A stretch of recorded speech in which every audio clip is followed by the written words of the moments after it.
सर्व मंगल मंगल्ये शिव सर्व साधिके शरण्ये त्र्यंबके गौरी नारायणी नमस्ते। सर्वधर्मान् परित्यज्य माम एकम शरणं वर्ज्यः अहम तमाम सर्वपापिये पियो मोक्षे स्वामी मत्स्य छ। मैं अपने वतन खुशगवार माहौल में सबसे पहले मेरी मातृभूमि अपने वतन के लिए दुआ करना चाहूँगा इस मौके पर कि ईश्वर परमात्मा मेरे वतन को हमेशा सलामत शांति का गहवारा बनाए रखे। खुदा करे मेरे अर्ज़े पाक पर उतरें वो फसल गुल जिससे अंदेशा ज़वाल ना हो, और यहाँ पर जो फूल खिलें वो खिलता रहें सदियों, यहाँ पर खिजा को भी गुजरने की मजाल ना हो। और खुदा करे, ईश्वर करे, परमात्मा करे हम तमाम लोगों के लिए हयात जुर्म ना हो, जिंदगी वबाल ना हो। मैं श्रीमद् भगवत गीता की एक छोटी सी जो वर्ष है वो उससे ही सवाल करूंगा कि भगवत गीता इंसानों से क्या कहती है, क्योंकि जब सनातन धर्म था तो उस वक्त तो कोई मजहब ही नहीं था। 1,96,4,32,000 साल का एक एरा है सनातन धर्म का। तो उसमें इंसानों से कृष्णा ने कहा है श्रीमद् भगवत गीता में कि हे इंसानों, ये मैं तुझसे कह रहा हूं कि समाज तेरी कर्म भूमि है और तू अपनी कर्म भूमि के मानबन से नापा जाएगा। इसीलिए तू कर्मों से भागने का जतन न कर, क्योंकि तेरा निष्काम कर्म ही तेरा कर्तव्य है और तेरा कर्तव्य ही तेरा धर्म। लेकिन ये धर्म केवल तेरे हित के लिए है तो वो धर्म पाप की ओर जाने वाला मार्ग है। इसलिए अपनों से मुक्त होकर समाज कल्याण के लिए कर्म कर कि यही मोक्ष का मार्ग है, जन्नत का रास्ता है।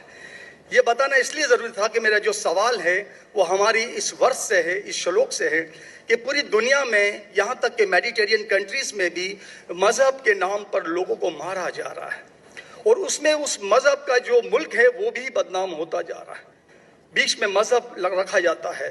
तो मेरा सवाल ये है कि ये जो इंडिया है, भारत है, पाकिस्तान है और दुनिया में कई ऐसे कंट्रीज हैं जो मजहब के नाम पर फिरका वारियत फैलाते हैं, तो उसको रोकने के लिए हमें जो स्ट्रेटेजी बनानी पड़ेगी उसके लिए हम क्या करेंगे? ये मेरा छोटा सा सवाल आपसे।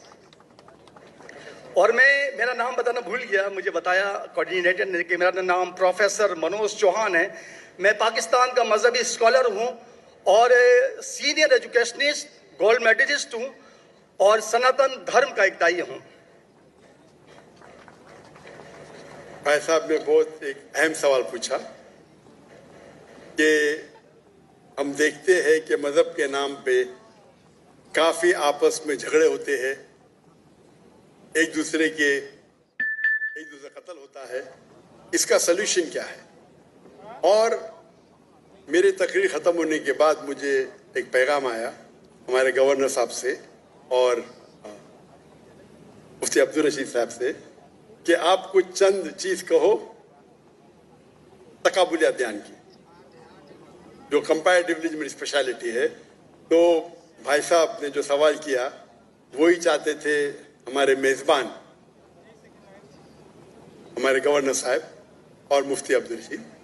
तो जो भाई साहब ने सवाल किया कि इसका हल क्या है कि आपस में लोग झगड़ा करते हैं, तो मेरे नजदीक कुरान मजीद की एक आयत है जिसे मैं कहता हूं मास्टर की फदावा, सूरह अल इमरान की सूरह नंबर 3 आयत नंबर 64 में अल्लाह ताला फरमाते कुल या अहले किताब, ए अहले किताब यहूद और नसारा, तालो इला कलिमतिन सवाइम बैनना व बैनकुम, आओ हम उस बात की तरफ जो आप और हम में यकसा है।